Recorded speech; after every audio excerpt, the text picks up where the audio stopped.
Okay. Okay. thank- Okay, good afternoon, everybody, and welcome to another of our lockdown series of webinars with Action Coach here in Birmingham. It's great to be back with you, and I hope you've had a good and productive day. It's certainly nice weather down here in Kent, where I am. I'm not based on the M6 outside Fort Dunlop today. As with many of my colleagues, we're all based working remotely, and it's to that effect, it's great to have Claire Lawton with us today. She's an HR specialist from Acorn Services. Claire, welcome to you. Hello, good afternoon, everybody. I was trying to work out what day it was. The days seem to run into each other at the moment, don't they? When we're all working from home, and the structure that we're used to in day-to-day life has sort of somewhat changed significantly over the last few weeks. But no, it's great to have Claire here.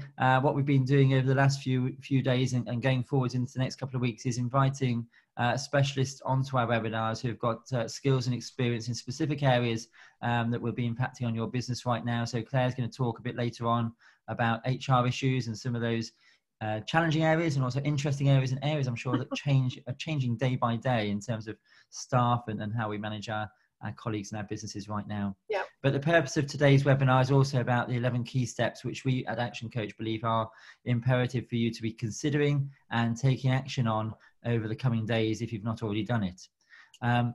Just to say, I'm a big fan of Blackadder myself, and I always love the phrase in the Blackadder series when Baldric comes up to Blackadder and says, "Fear not, sir, for I have a cunning plan." And that is the key message that we're sharing with on all our seminars at the moment, all our webinars, that wherever you are in your business and whatever plan you had for your business in 2020, if you hadn't already realized, times have changed. And they've changed quite significantly. And Claire and I were just talking before we started the webinar that whatever we thought was going to happen in 2020 and whatever we were planning for in 2020, the new norm is going to be different. We're not going back to the same environment, the same way of running our businesses. We all need to change. We need to change for the better, and we need to adapt going forwards. And there was a lovely analogy this morning, actually, Claire, on when I was doing the webinar, we were talking about oak trees and bamboo shoots. Yes. And we talk about, the oak tree being the strongest tree in the field, but when the lightning strikes, it's often the oak tree that gets fallen first because it can't adapt with the change. And it feels like that now. So the lightning is struck, and the change is happening out of our control. But we need to be those bamboo shoots that can sway in the wind and adapt our businesses and adapt how we run our businesses to keep them driving forward. So I just love that analogy that somebody shared with me today. So today is all about how we can change, how we can adapt, and some key things we need to be considering going forwards. In terms of the next hour, and I do my best to keep it within the hour, I thank you for taking the time and making the choice to join us. We're going to do a bit about mindset this morning or this afternoon. I've lost the time of day as well, Claire. We're then going to talk about the 11 steps you need to take. We're not going to do digital marketing. I apologize. I haven't updated the slide, Claire. That's awful. We're going to make the most of how to get the most out of your team. And Claire's going to input on us for us there. Then we're going to talk about support available from both myself and Claire going forwards. And then ask you about what next actions you can take in your business to drive your business forward. And not only to survive, but also to thrive into the next year. Just a bit about us at Action Coach, and then I'll let Claire tell you a bit about herself and Acorn support. So at Action Coach, my name is Steve, as you can see on the screen, and I'm one of a number of coaches based in Birmingham normally. Action Coach in Birmingham has been operating for about 18 months now, but we're part of the world's #1 coaching firm. We have the Birmingham franchises, and we're proud and passionate about supporting businesses in the Birmingham community, in the Birmingham district. We have more than 1,000 coaching offices in over 80 countries worldwide. And we're privately owned and funded by a guy called Brad Sugars. Now, if you've not come across Brad, one of the first actions I'd recommend after this webinar is going onto Google, going onto Facebook, going onto LinkedIn, and try and connect or look up his material. He is sharing so much fantastic material at the moment. He's such a giving guy. And I always remember an anecdote, actually, when I met him in Edinburgh at the beginning of this year. And I said, Brad, how many countries do you actually envisage Action Coach being in? And he said, Steve, 109. I said, why 109? It's a very specific number, I thought. He said, because McDonald's are in 108, he said.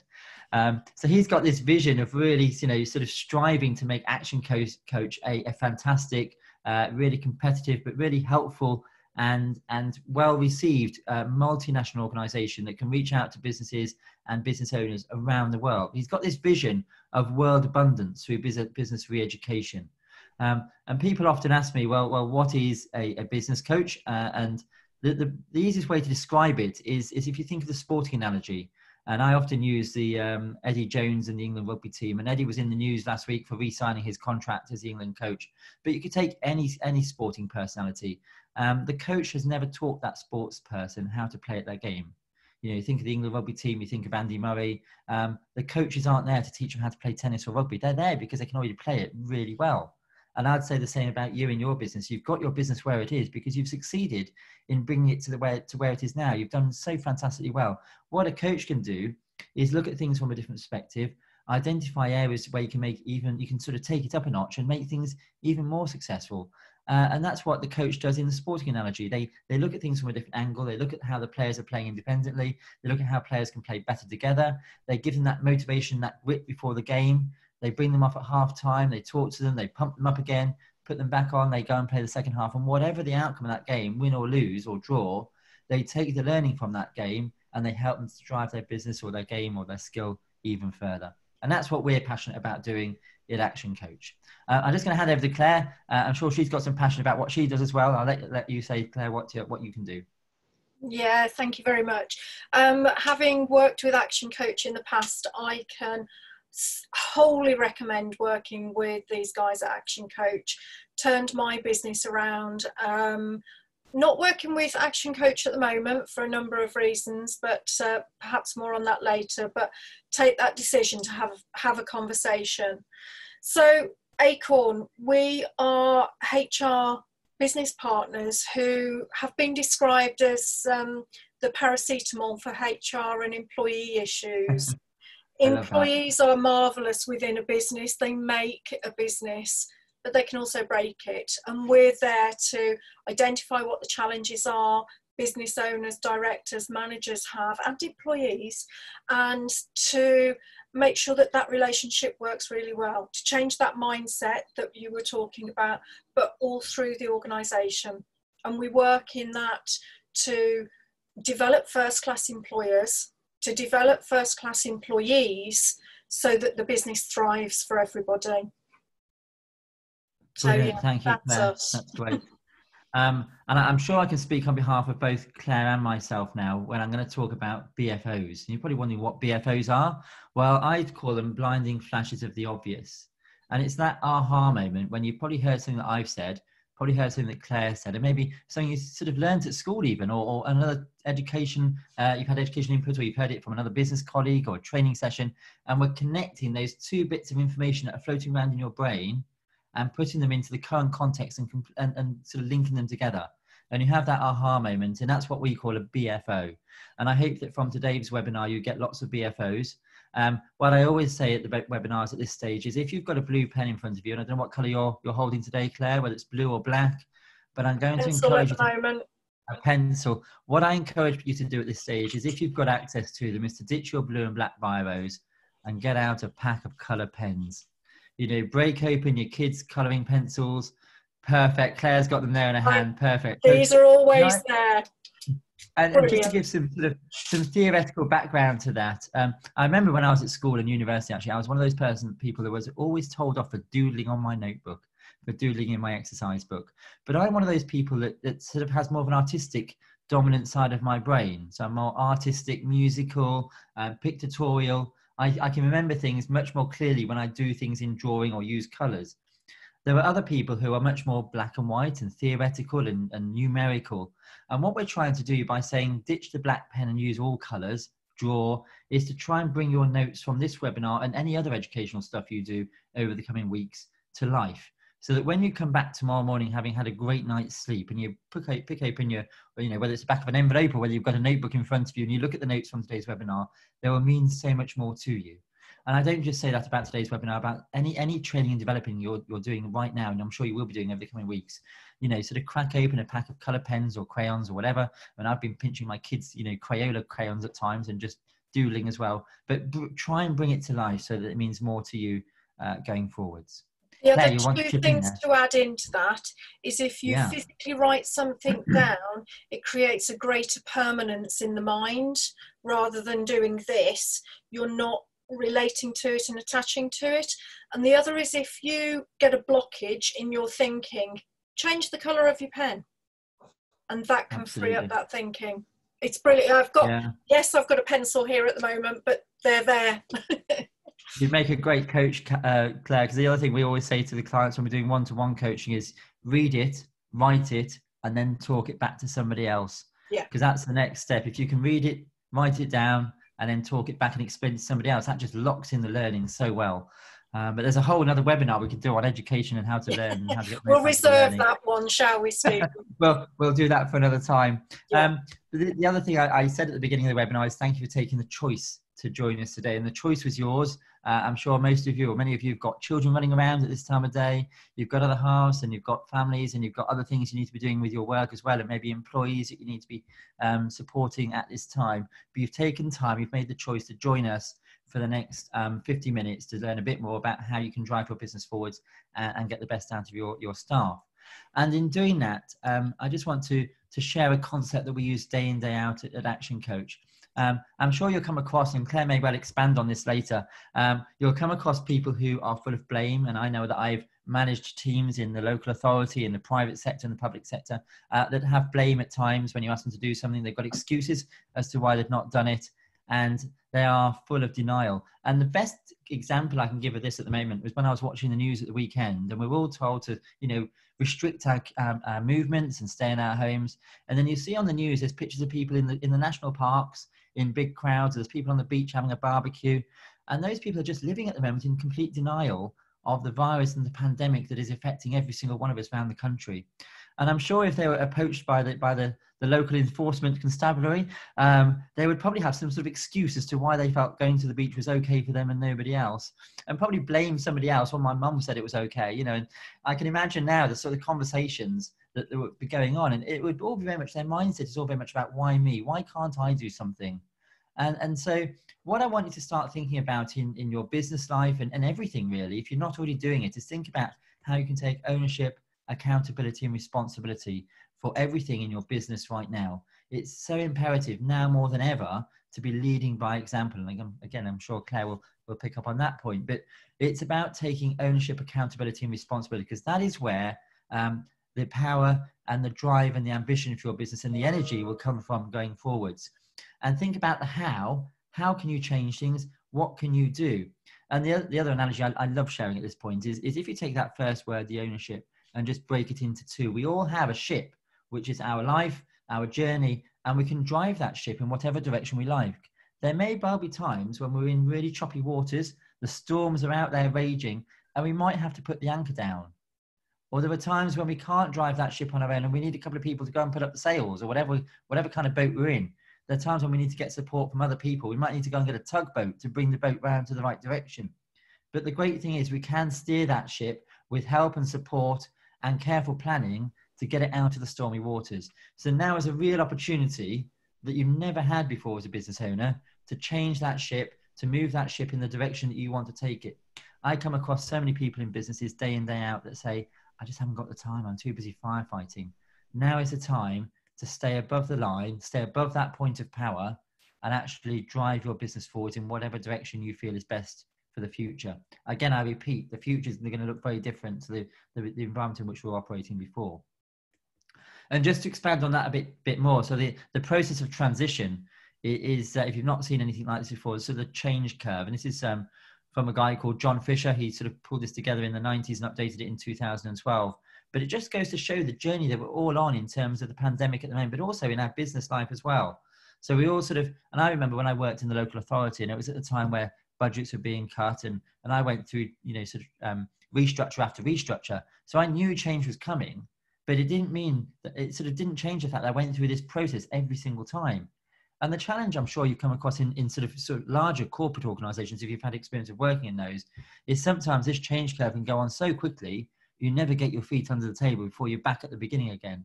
But the key thing is to recognize in your staff, and I'm sure, again, I don't want to steal Claire's thunder here, but to recognize where your staff might be on this journey right now.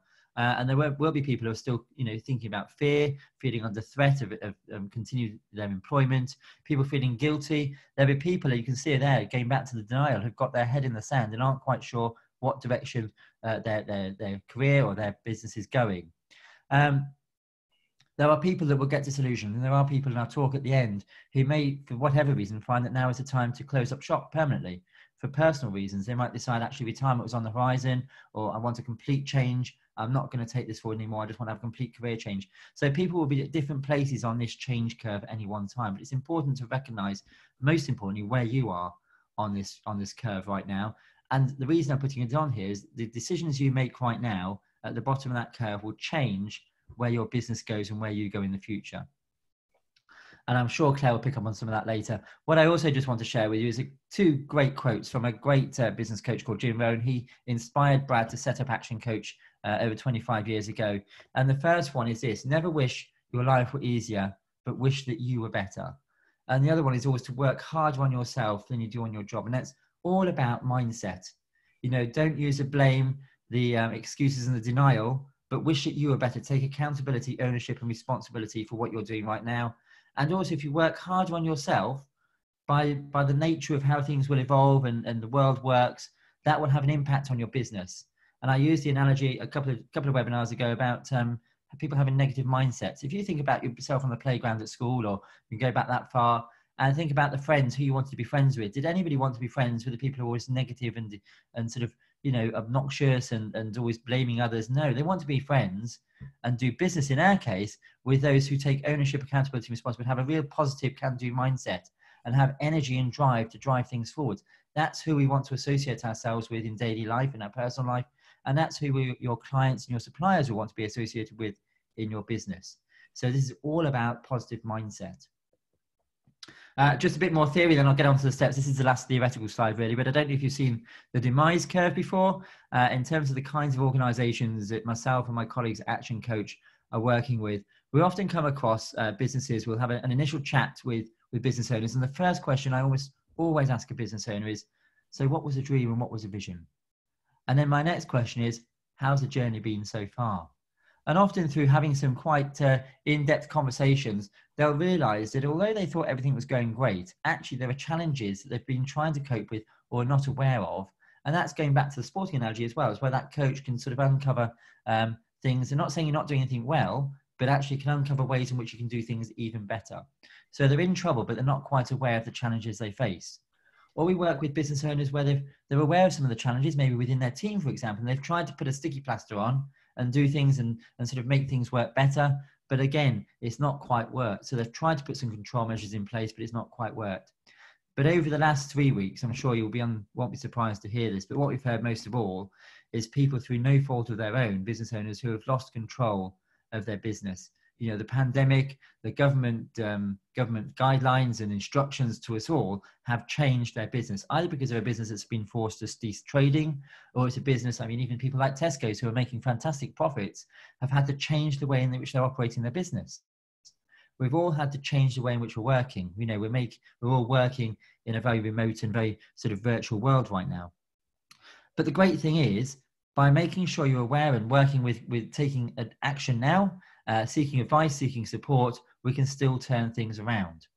And what we're encouraging you to do now is, I don't know if you think, sort of put yourself in this scenario, if you're walking out of a pub, maybe you're young enough to be walking out of a nightclub before they were forced to close down, and you see a brawl going on.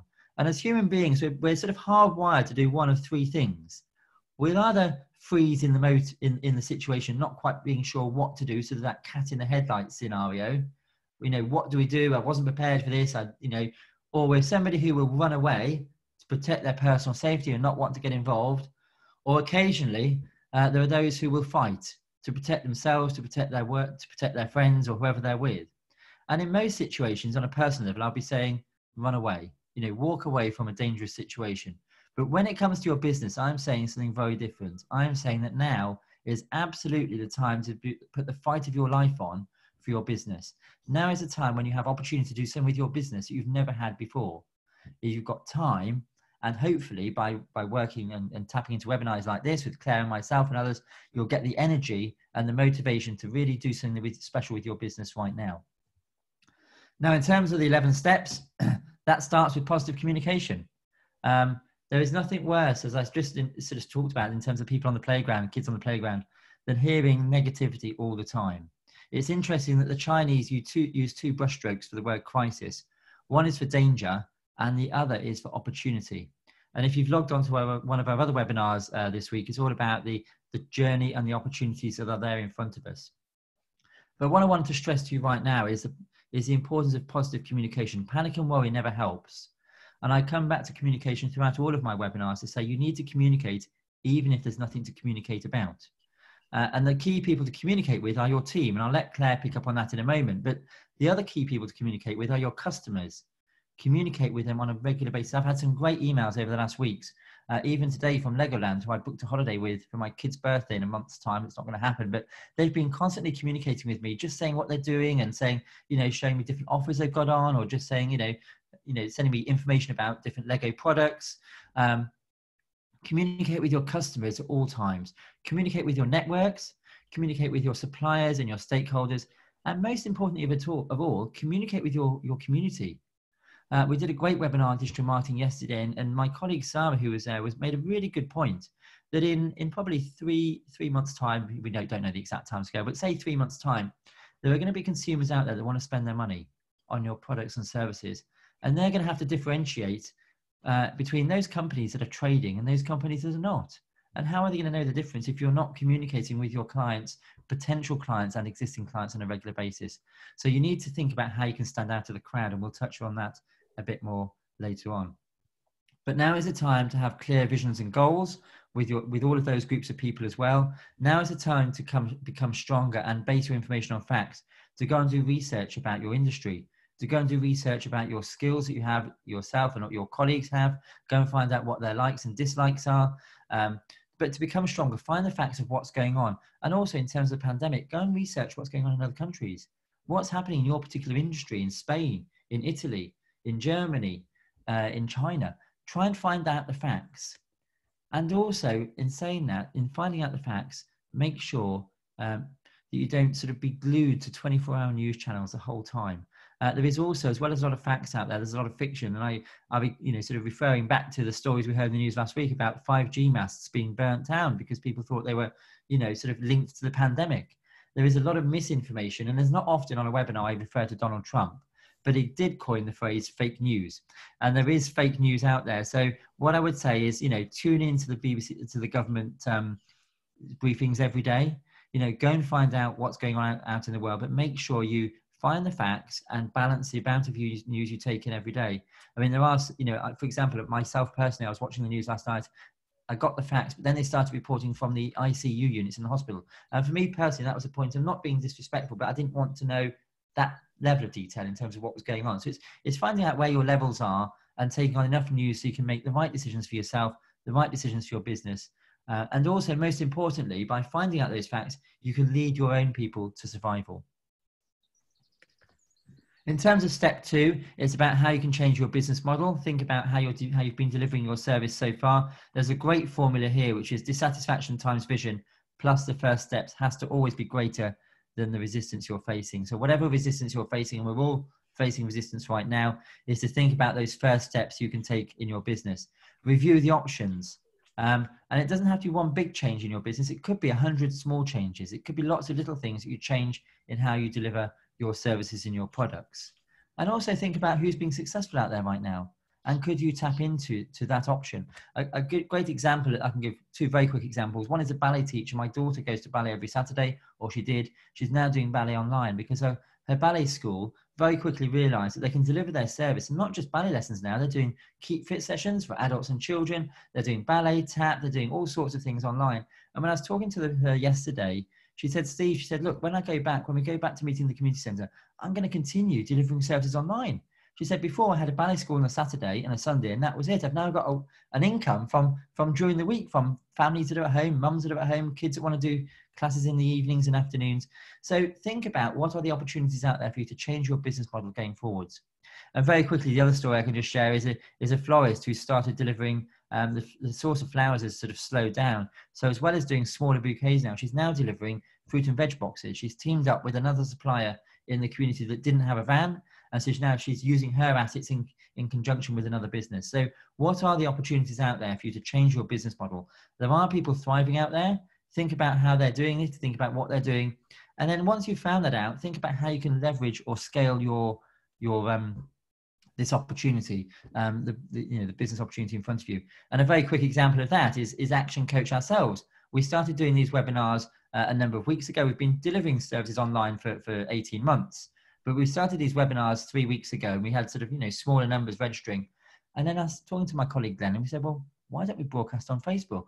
I'm still doing the same 1 hour webinar, but instead of just reaching the numbers we're getting logged in with Zoom, on our last one, we had over 1,000 people watch it at any one point.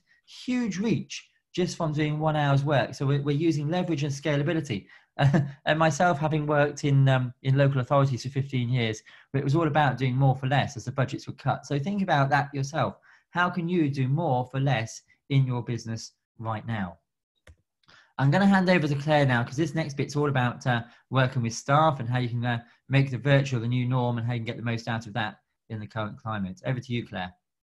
Thank you. I was taking lots of mental notes while you were going through that. This is brilliant. So what is our new norm? We've got a lot of areas that are changing within our workforce at the moment, and there are varying things that are happening where people are being laid off in order to prevent redundancies, bringing in the whole new scenario of furlough, and what does that mean and how does that fit in with the job retention scheme.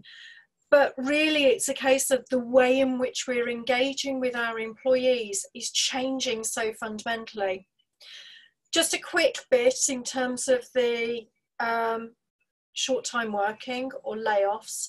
Those are still contractual things that we may or may not be able to do within the contracts of employment that we have in place. That very much depends on what we've got with each company and the employees. But the government have put together a job retention scheme which has this notion of furlough. So it's a notion in which we can communicate with HMRC a different category of employee. And when an employer does that, they can then apply for a grant to cover 80% of their earnings. There's been a lot of confusion, and this fake news that you were referring to earlier, there's been a lot of it in this context for right. Myself and my colleagues just trying to battle through this, because there's a lot of legislation that we still are bound by. The job retention scheme and the grants are not legally binding. So when an organisation applies for this grant, we don't know yet exactly what measures HMRC are going to put in place to ensure that we will be repaid it.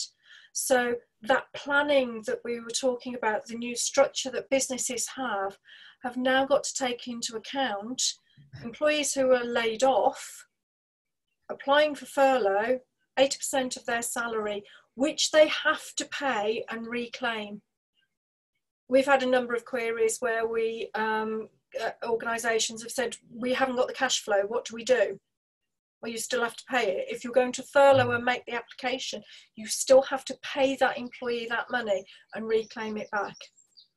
I've heard today that we're hoping that around the 20th of April is when the HMRC are going to have opened up this new portal for us to make these applications. But at the moment, we're kind of still in a guessing game. So technology on what we do as an employer is changing. The way in which we're managing our employees is changing. And the way in which we're working is changing. And that's creating a lot of change, a lot of tension, and your transition, the process of transition, happens not only for the organisation but for the employees as well. And that cycle that you had, which I'm looking at my other screen on, is very much what happens to an individual. So it's understanding how that social distancing is impacting on individuals and how they can be feeling alone and how they can be managing the pressures that they have of work and the family, and you're in the home environment and I'm missing all my colleagues, is huge. Often we find that work is a sanctuary for some people. Often people find that their work time is the time that they can be them. Whether you've got young children or not, I know that when I'm at work, if my kids are around, hot cup of tea, forget it. When I'm in the office, we can always guarantee them, and I've got a colleague who makes the most beautiful cups of tea, and God, do I miss her at the moment. But the impact that that is having on our employees can be huge, because that camaraderie that we feel when we go into the office, seeing people on the drive to work that you have, and we haven't seen them, that impact and that loneliness can be huge. And the mental health of our employees and our colleagues in the same area, the other businesses that we have, are really important for us to reach out and make sure everybody's okay. In terms of the technology that we're using, by the end of a work day, I have to say I am zoomed out. I get to the end of it, and I think I've been on 4 already today, and I've got another one. I've got a Prosecco party tonight with some of my girlfriends, which I will enjoy. But we know that we've got this technology, but while we're using it, it's using different parts of our brain and our emotions. And we can pick up so much more because we can see people. However, what I'm trying to remember to do is to look at the little green dot and where the circle is on the top of the screen, rather than looking at the picture that's over here of Stephen. Because I know that when I'm looking there, I'm not looking directly at you, and I want to communicate with you. And that drains people because we're not used to it. But what is essential is that we understand what people are going through, how this is impacting on them, and talk about it. Talk about the challenges and find ways of dealing with it, and making sure that we can make those things more available and acceptable to us. Sorry to interrupt you there. Oh, sorry, Stephen. Go on, Emily. Go on, Emily. I was just going to say, are you able to share some of your expertise on furlough? Because we've had a couple of people asked a couple questions. If you don't mind. No, of course not. So furlough is a new concept, and it's a concept and a principle that is in place by the government and HMRC, and it is amazing. But because it is so new, the rules around it we're still working with. And yeah, we're a couple of weeks into this and we're still working with it. But what happens is that the business will identify that an individual's role cannot be carried out for some reason. Let's say it's in a pub, the pubs can't be opened. So as a business, what would we do? We would either make them redundant, short-time working, we can't do that, or lay off. Well, we lay somebody off within the confines of their contract of employment, or negotiate if we can. And then from a business perspective, we apply for the government grant to pay 80% of their earnings. And when we do that, there's new guidelines and rules around it. But it is complicated, and we have to ensure that we communicate correctly to be bound by the employment legislation we have in place. Are there any specific issues on that, Emily, that I can address? Yeah, there was a couple of questions, and the first one was, can I have discussions with my team while I put them on furlough? Yeah, so this has come up a number of times, and you know, we've got it. I think we've got some things a little bit later on what happens when people are working from home and how do we keep in touch. It's vital you still talk to your employees who are on furlough, but what you can't do is ask them to do any work. What you can't do is engage them in work. You can be recommending and suggesting that they might want to do some training. Stephen was talking about it before. This is a fantastic opportunity to upskill. So have that communication, have those dialogues with your employees, because when we go back to whatever we're going back to, we want to ensure that everybody is up to date, and a business must communicate with their teams to make sure they know what's happening in the business. Okay. And sorry, another question was, do I have to re-employ someone who has left the company and wants to come back and be furloughed? Oh, yeah. So, you know, you were talking about fake news previously, Stephen. Yes, yes. The guidelines are there to enable a business to reinstate somebody if they've been made redundant or they've lost their job through other means because of this situation. Up until a couple of days ago, the guidelines were specifically for people whose jobs had been lost due to this crisis. That's now been loosened slightly to allow employers to employ other people. In the press, this has been latched on to, and there are thoughts that employers have to take on previous employees, but they don't. The implications of it are quite huge, particularly somebody who's resigned and decided to leave. When they come back in, if you reinstate them, you will reinstate them in the same capacity as when they left. So if you've got somebody who's got 10 years service, if the company then terminate their contract, you will then have to provide 10 weeks notice or whatever is in the contract. They will continue to accrue their benefits for the time that they are employed.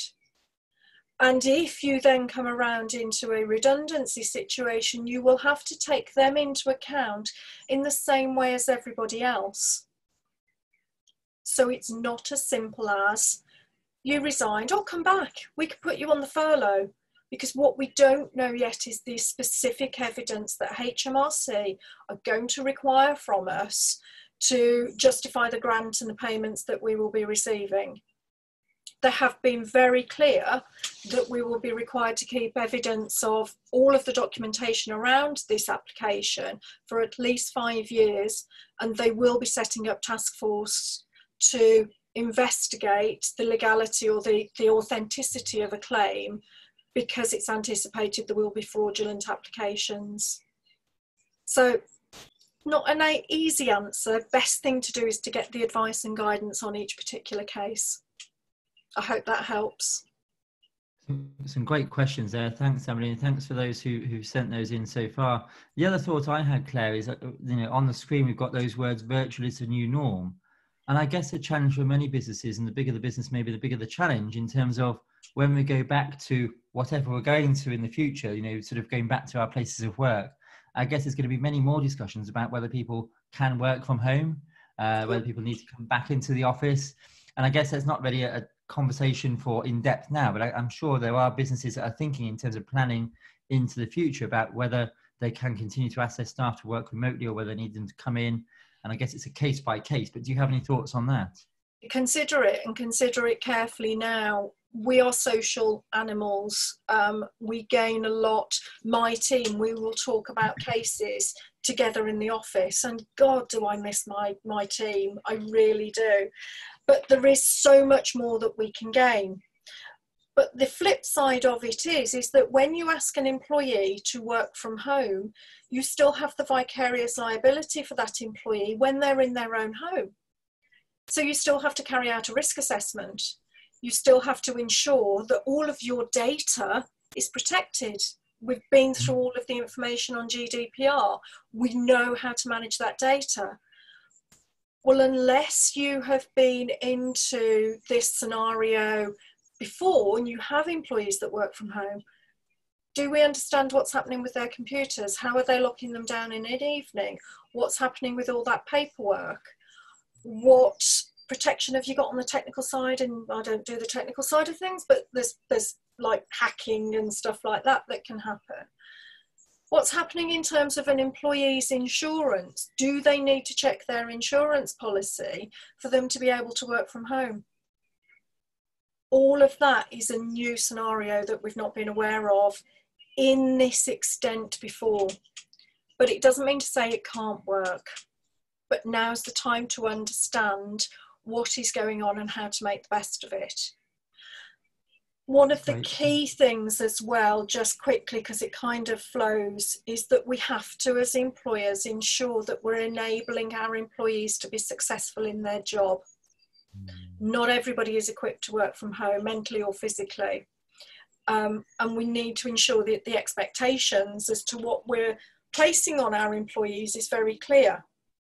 It may be if they have got children around, it's not quite as feasible to be working from 9 to 5 and have that 30-minute lunch in the middle. There may have to be some breadth around it. But what we need to understand is how we can develop and have clarity on the expectations of the delivery on their work, not the time in that job. And that's quite a different concept for a lot of managers, and it's built on trust. Right, thank you, Ken. I guess it comes back to that very first slide, the Baldrick and Blackadder, plan. Now is the time to plan. Absolutely. No, it's great. And we'll come back to you shortly, Claire, but again, feel free to chip in on some other points. I think we're going to come to a slide, step number 8, shortly, about getting the most from your people. But just some of the other steps. So thank you for that, and thank you for the questions. Just some of the other steps that we believe at ActionCOACH now is the time to consider. Another one is your cash flow. Cash is king. Cash has always been king, and cash will always be king in the business world. So now is a good time to think about cash, about what cash you have available in your bank, and do you have enough cash flow to see you through the next few months. There has been unprecedented support from the government in the programs that they're offering, and at the end we'll just highlight some of those. But on our website as well, we also have a comprehensive document which is updated on a daily basis of all the information that and all the grants and all the support from the government that's on offer to you at the moment as a business owner. Everything from the furlough that Claire's talked about, to business interruption loans, to support for the self-employed, and much more. So we'll put a link on that. I think, Emily, if you can put a link on that to our website, that would be great. So not on the website, on our question and answer box, and we'll come back to that just at the end. But in terms of cash flow, it's about making sure you continue to have those conversations, as I mentioned earlier on, with your suppliers, with your partners, to postpone what you can. A great example of that, I was talking to a plastics manufacturer in Birmingham about 8 weeks ago, and I was in touch with them on the phone a couple of weeks ago, and they had just placed an order in Malaysia for a big new piece of machinery to come into their factory in the centre of Birmingham. And unfortunately, they've been able to delay the delivery date of that, partly for obvious reasons, but also by delivering and having conversations with their supplier, with the manufacturer of that piece of equipment. They've been able to delay some of the initial stepped costs of that as well, which is great, because it just means that they've been able to release some cash that they've previously committed to that new piece of machinery into their cash flow right now. So it's about postponing what you can, making strategic cutbacks where you can, think about your structures, and also use this as an opportunity to sell your way out. So right now, it's all about using the opportunity to build your order books. And there's nothing wrong with selling right now at all, but sell with compassion. And I'll come on to that in a moment. But now is the time to think about how you can make sure you release funds so you've got cash flow to keep your business going over the next few weeks. Having talked about cutting back, the one thing I keep saying to business owners on every single webinar again is about marketing. Marketing is the one thing where you need to continue to invest. If you've had marketing messages and marketing campaigns out there and you've not reviewed them in the last 3 or 4 weeks, absolutely now is the time to go back and review those, because your message has to be different.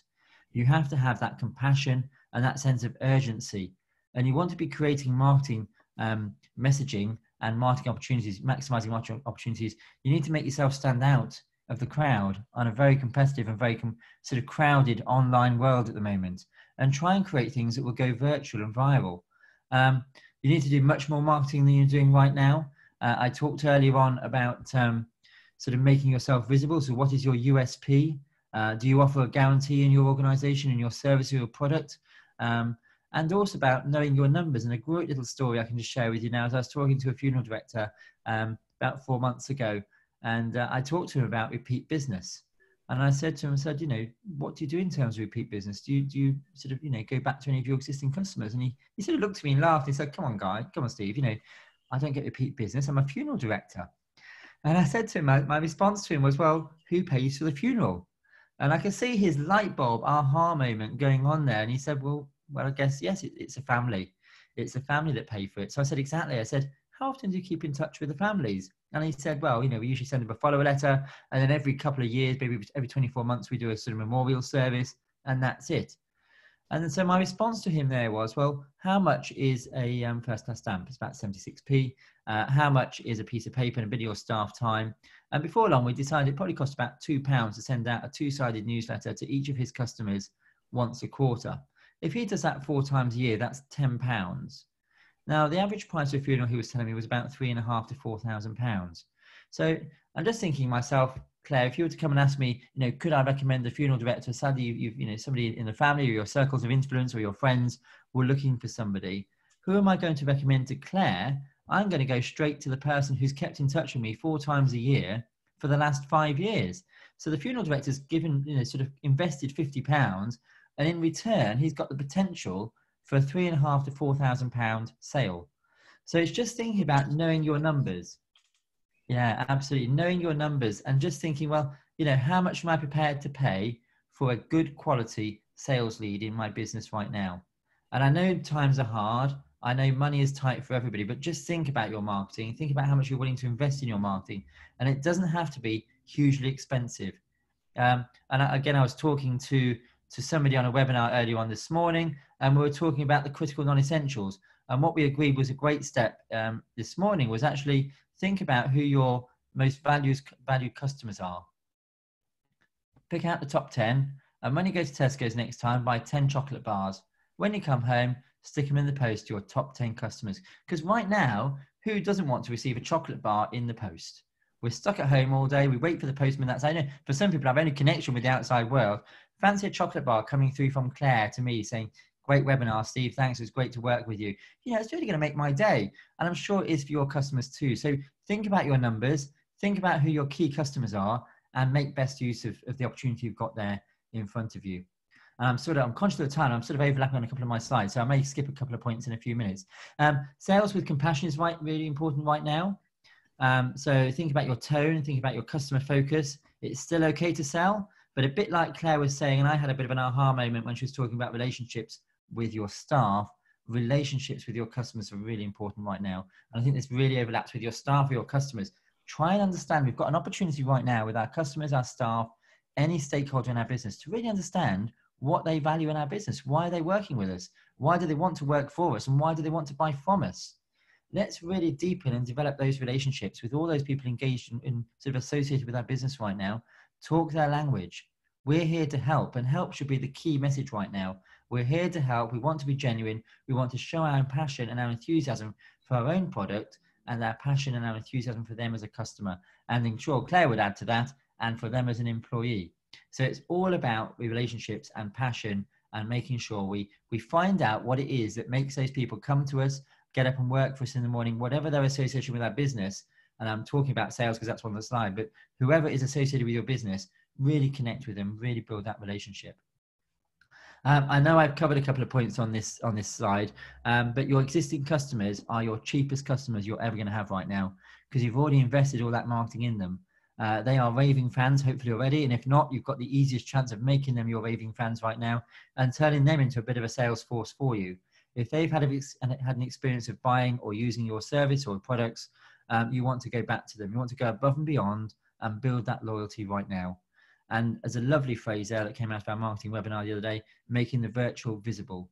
How can you make yourself stand out of the crowd in terms of your business right now? And that critical non-essentials bit is what I was just saying. I just repeated my point about the chocolate bar in the post.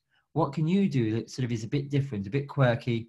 Whether it's a personal email from you as a CEO or MD of your business to your top 10 customers, whether you could just send a greeting card. I was talking to a guy on a planning webinar this morning. He's got a fencing company, and he's going to start sending out packs of seeds. And his question to me was, well, what's the chance of that having a bit of a backlash? Because I'm handling the seeds and there's contamination issue. And I said, well, you need to take a pragmatic approach. Maybe do 10, see what sort of feedback you get, test and measure it, and then see if it works and it's being successful. I said, but right now, who doesn't want to go in their garden and sow a pack of seeds? And that pack of seeds is going to be there right through the summer, reminding that customer of who sent them to them. It's a great idea for an outdoor fencing company. But it is about taking a pragmatic approach and thinking about, well, what is the risk associated with that marketing strategy? But in his case, I think it's a great opportunity for him. And my advice was to go ahead and do it. But it is, and I guess it's about balancing that mindset, isn't it? Don't be the doubter. If you think something's got a chance, then just get on and do it. But start off slowly and just test and measure everything you do in your business right now. I'm going to hand back over to Claire, a bit more about getting the most from your people. Claire, back to you. Thank you. So I think we've covered a few of these bits, but what is really essential is that communication with your employees, whether they are working in the business as normal, whether they're working from home, or whether they have been laid off. That mindset of what is happening and the communication of where the business is going is vital. But what is really important is the employees who are now working from home to ensure that you're setting the expectations of what they need to be delivering. Some people may find that they're absolutely flying through the work because they've got no distractions. They haven't got the boss coming in or other people coming in to chat. Whereas other employees may find it more difficult because they have got those family interruptions.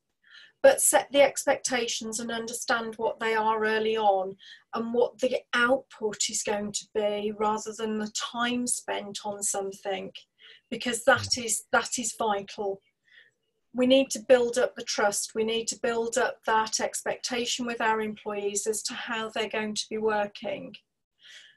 And if you find that you have an employee that's not delivering in the way that you expect, have that conversation, have that dialogue.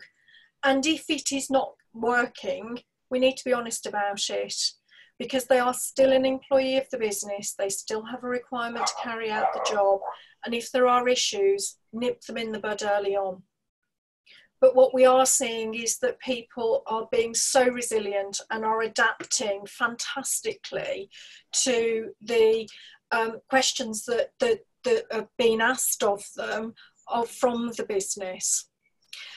We had a question posted earlier in terms of many employers are getting great results from their teams who are working from home over the last few weeks. Is this what we can expect to be happening in the climate going on longer term? Well, people are adapting to a different way of working, and yes, at the moment it can be going exceptionally well. But what I have been getting feedback on is people are exhausted, because we're putting in a different effort. We're trying to work in different ways. There's been a lot of crisis management.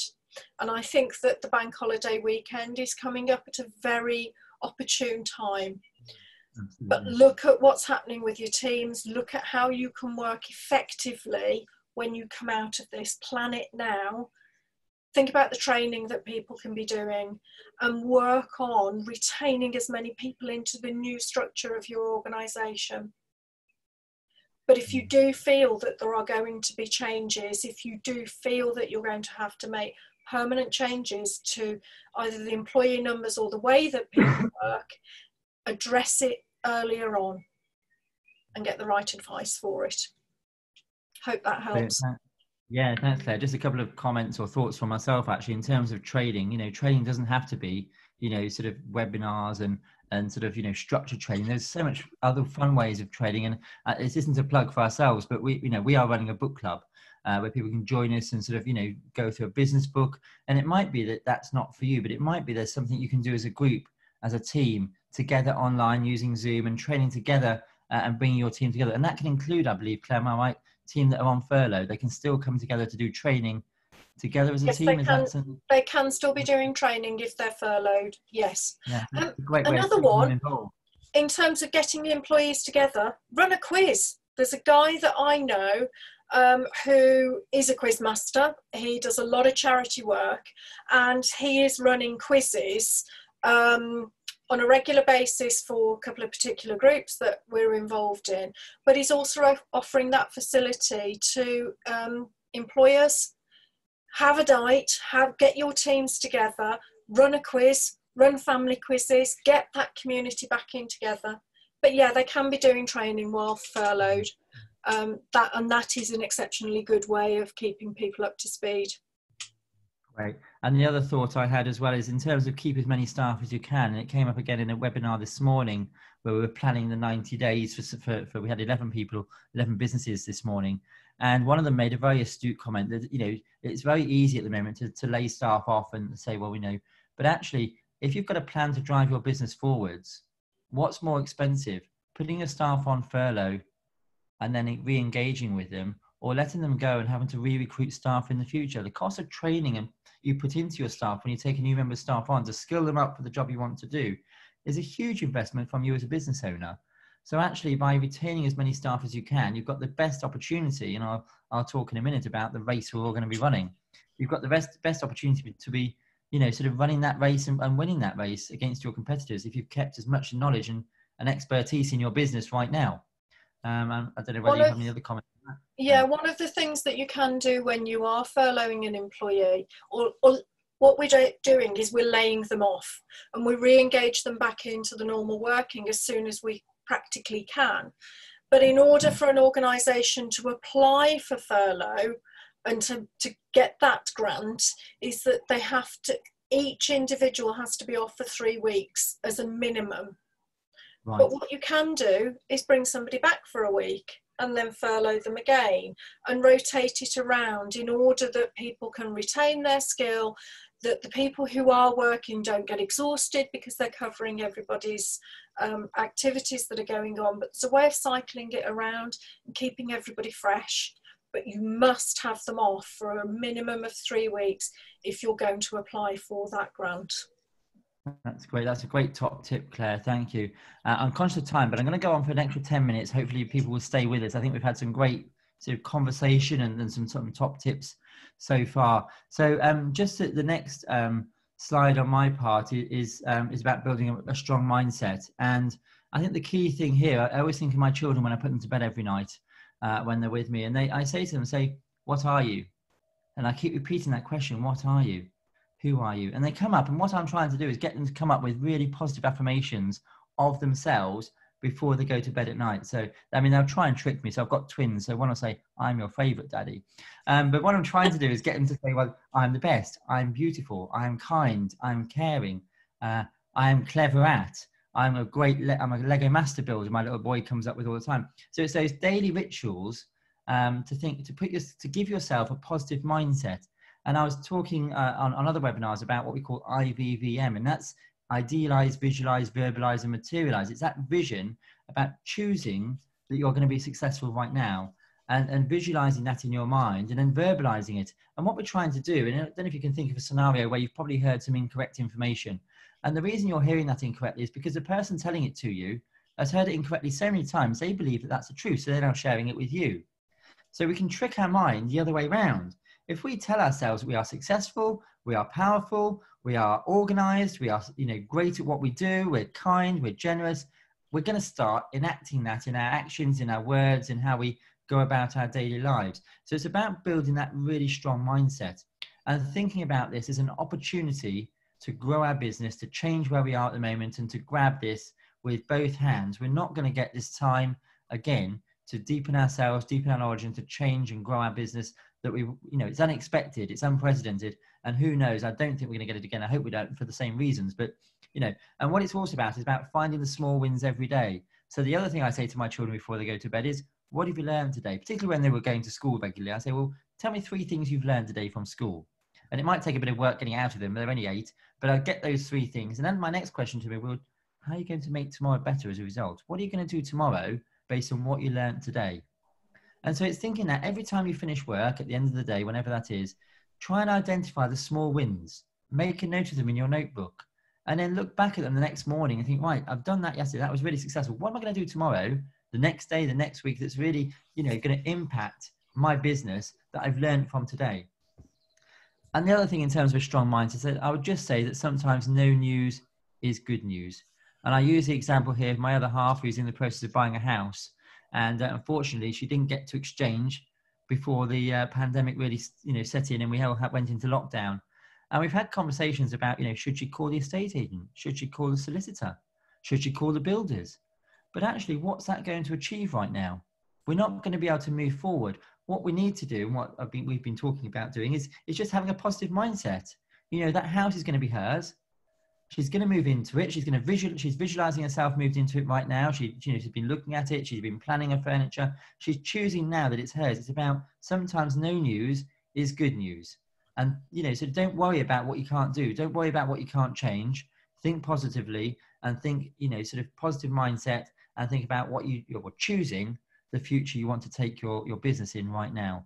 So, if we don't like uncertainty as human beings, many of us, but try to put that to one side, put it, sort of put it back in the box if you can't do anything about it right now, and choose the positive route forwards. In terms of, I've got a couple more slides, then we'll just take any more general questions at the end. So the next slide is all about planning, and I've talked a lot about planning, and so has Claire on the webinar today. If you haven't got a plan for the next 90 days in your business, my goodness, now is the time to start putting one together. And we are offering webinars, planning webinars on a regular basis. They're costing £150. Normally we charge 300 for a full day. We're charging 300 and doing it online with you. But what I would say to you right now is, if in your business is in such a situation where £150 is going to cause you a problem, come and talk to us. I would rather work with you now for free and talk about £150 when you're making those thousands and millions in the future. Come and talk to me now. I'd rather work with you on a pro bono basis. Come and do your 90-day plan, and then we'll talk about the money later, if at all. We have 2 free spaces on every single webinar that we're running, every single planning webinar, for that very reason, because we're passionate about helping businesses right now. Now is also the time to think about what you'll sell and what you'll market going forwards. Think about how you'll deliver and charge for your services going forwards, particularly over the next 90 days. How are you going to deliver, sort of what systems and processes do you need to put in place? It now is also about surviving. We want every business to thrive, but what basic things do you need to put in right now to help your business survive? And also, and I've got the point up there, work with your coach and business mentor. That's not just a plug for us, but there are so many people, Claire included, who can give you professional advice and have those initial conversations, certainly for free. There's also loads of mentoring groups out there. There's loads of networking groups out there. Some of them cost, some of them we can go along for the first time, such as BNI, or the first couple of times, there's no cost at all. You can make connections. You can meet people in your local business community who are still getting together. There are free networking. There's Brummies Do Breakfast. They're meeting online. It's all free of charge. So there are people out there you can network with and continue to build those relationships with right now. Now, the last step may sound a bit strange. It may look a bit strange, but it is about, if you are in, and this is really targeted for not everyone, but some of you, you may find you're in a business right now where you've got the opportunity to invest. You may have been in a really fortunate position just before the pandemic where your profits were up, your cash flow was significant. You've got the readies in the bank. If you're in that position, I just want to say this, that the stock markets are going to be going down, or they have gone down. Companies, as I said right at the beginning, there will be people that for whatever reason have decided they're disillusioned, or they want to take retirement, or they want to change direction completely, and they have decided to exit their industry, exit the market that they're in. There will be opportunities to expand your business and to expand your journey, to change your direction of travel if you want to. There will be companies that are up for sale. There will also be customers who are up for sale, because there'll be other businesses that haven't enabled them to stand out from the crowd, and those customers will be looking for the same products and services from somewhere else. And do bear in mind, I remember when I was a secret, I was an estate agent when I first left university, and those were in the days when you could sell houses for silly money and charge extra for the curtains and carpets. But it just shows how the economy has changed, but it changes in cycles. That was in 98. I then bought my own house. Guess when I bought mine? 2007. And what happened in 2008? We had the great crash. And then again in 98, it went down again. So, the economy will go in cycles. So it's about getting to grips with those cycles of the economy and those cycles in your industry. Act now to make the most of this opportunity that's presented to you right now. See it as an opportunity and see it as a way to drive your business forward. Just before we finish, and I'm conscious of time, I have said to you that there is a huge amount, there's a list of it just there, bear with me. There's a list of all the support that the government are offering right now. And I think even that list needs updating slightly. The government have put unprecedented amount of support in place for business owners, for employees. And some of those, Claire will be able to expand a lot more detail, a lot more knowledgeably than I can in terms of, when it comes to support for parents, support covering sick pay, help for the self-employed. We've pulled together all the information that the government provided. And Emily, I believe, has put it as a link on the question and answer box. If you're online, by the way, and I should have said this right at the very beginning, so my apologies. If you're listening on Facebook or any other format right now, we'd love you just to say where you're listening from and put your name in and put any questions. We're not able to answer questions on Facebook right now, but what I can guarantee is if you put your details on there, depending on the question, either Claire or myself will make personal contact with you via Facebook or directly, and we'll come back to you to answer your questions. But we would love just to know, I always have this game actually, how far can we reach? Talked about leverage earlier on. How far can my voice travel around the UK and beyond? I get sick of it. My other half gets sick of my voice, but I'd love to know how far I'm reaching right now. So please do put where you're listening from. But back to my point, there is a huge amount of government support right now. And if you're on Facebook or LinkedIn or any other format, YouTube, we can put it, we'll put it on the description of this video, the link to our website, and also we'll put a link to Claire's website as well for her business. So you can contact Claire via the same format. And I'm sure Claire will be putting the same information, in terms of sharing the video, she'll be sharing it through her channels as well. So wherever you come across a video, all our contact details will be there. Please do get in touch. Just as a last slide, or second penultimate slide from me, and I'll let Claire just finish in terms of how she can support. But as I said earlier on, we are offering free coaching sessions right now. So if you want to take this conversation further, contact myself. Our website and email address are on the screen.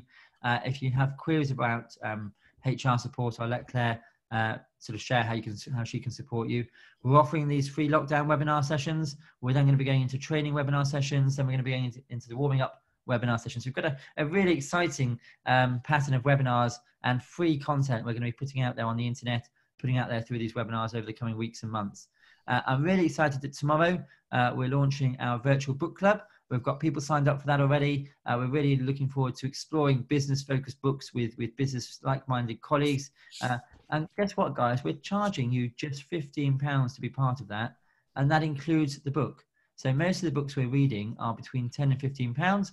We'll get it ordered from Amazon Prime and get it to your house within a couple of days, so you can then read it at your leisure and come and join us for a sort of a debrief and exploring what you've learned, and an opportunity to share how you're going to put that into practice, or how you have put that into practice in your business. So I'm really excited about that. And as I've said, please do connect with us on LinkedIn and Facebook. Claire, do you just want to share what how people can contact you and what you can do? Thank you.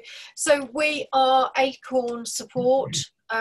.co.uk is the website. We've got LinkedIn profile pages and a little bit on Facebook as well. But you can email me, which is Claire, CLAIRE, at acornsupport.co.uk, or the good old mobile 07870 275 018. If you've got questions, the key thing is to get them answered before you act, to make sure that you're not leaving yourself into any hot water. Similarly to the way that you've put some webinars forward, we've put together a number of toolkits that can help businesses work through any of these key scenarios. So we'd be delighted to talk to anybody about providing those. Thank you. And I can't recommend Claire enough. I've known Claire for a long time now, and Claire has been helpful with our business. She's worked with ActionCOACH as well, and we're all part of the same networking organisation. So, I can thoroughly recommend Claire. And if you do have any HR queries, I've always said, make informed decisions. Don't jump in at the deep end. Find out what sort of swimming aids you need first before you jump in, and Claire will supply those aids for you and help you make the right decisions in whatever challenges you're facing. Just want to end up on a slide which I absolutely love, and this slide really is just to share with you the journey that I believe we're all on. We've broken down the journey into 5 phases, and we all went into lockdown. You think of that change curve that we talked about, and when we first went into this, it was all about making sure from both a personal and a business perspective we had our finances in order. It was looking at how we change our mindset to adapt for the situation we find ourselves in. For some of you, it would have been making critical decisions about, do you mothball some or part or all of your business right now? And also it's been about discovering and finding out about the government support that's available to you. In my view, we're starting now to move towards phase 2, which is all about training and development and supporting your staff, which is why it's been great having Claire on the webinar this afternoon, thinking about your skills audit. What skills do your staff have? And actually, what skills do they bring to your organisation that they've had in a different organisation that perhaps you've not tapped into in the past?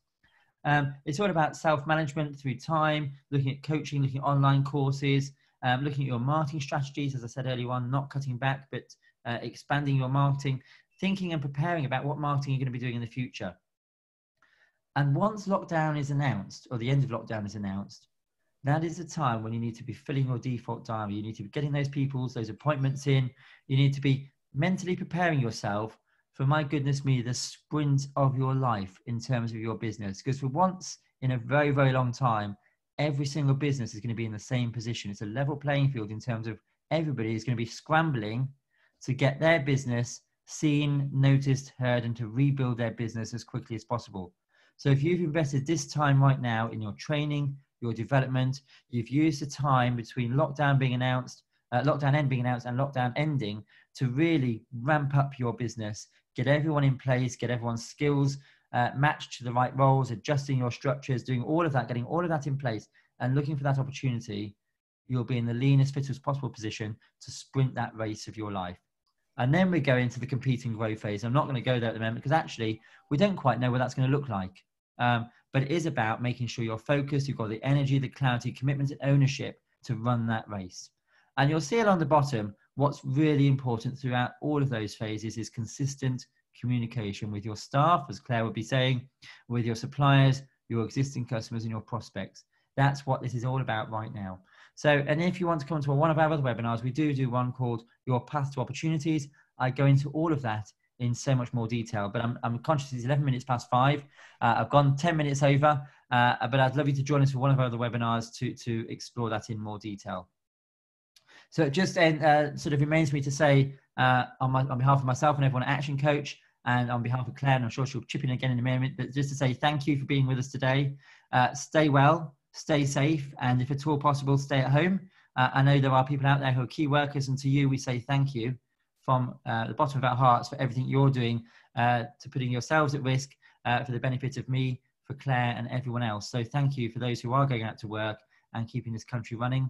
We wish you well, and we look forward to working with you and engaging with you and welcoming you on further webinars in the future. And I'll just pass over to Claire for the final words. Thank you. Thank you so much for inviting me on today. I do hope that the ramblings of a mad HR woman have given some insights to anybody who's on this today. Feel free to get in touch. We will come out of this fitter, stronger and ready for our new dawn. And Stephen, thank you to you and your team for inviting me on today. It's been great. Thank you. Thank you, Claire. And also a final thank you to Emily, who's been running the background show and doing all the questions. But thank you all. And we look forward to welcoming you and working with you in the future. And together we can do anything. Take care. Bye-bye.